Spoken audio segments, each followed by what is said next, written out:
এই যে বেলুনটা আছে, এই বেলুনটা তোমাকে ফাটাতে হবে, কিন্তু বেলুনটাতে ফাটাতে গেলে কোনো পিন পেড়ে কিছু ইউজ করা যাবে না। তুমি যে চেপেও ফাটাবে সেটাও করা যাবে না, এমনকি বেলুনের টাচও করা যাবে না। দিয়ে বেলুনটা ফাটিয়ে দেখাও। এ দাঁড়াও, এই বেলুনটা ফাটাতে যদি তুমি না টাচ করে পারো তাহলেই তোমার জন্য আছে 500 টাকা। ভালো করে দেখে নিয়েছো, ভেবে নিয়েছো? টাচ করলে তো হয়ে গেল, টাচ ছাড়া ফাটাও, টাচটা ছাড়া পিন পেরে কিচ্ছু ফাটানো যাবে না। আগুন এসে দিয়ে দিলে হবে না, আগুনের তাপ ফাপও চলবে না, কোনো কিচ্ছু চলবে না, কিন্তু বিনা টাচে তোমাকে লেবুটা ফাটাতে হবে। খাবো? লেবু খেয়ে কি হয়, ফাটাও, চ্যালেঞ্জটা কমপ্লিট কর।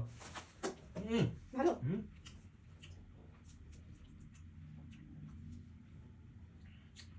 কি হচ্ছে? দাঁড়াও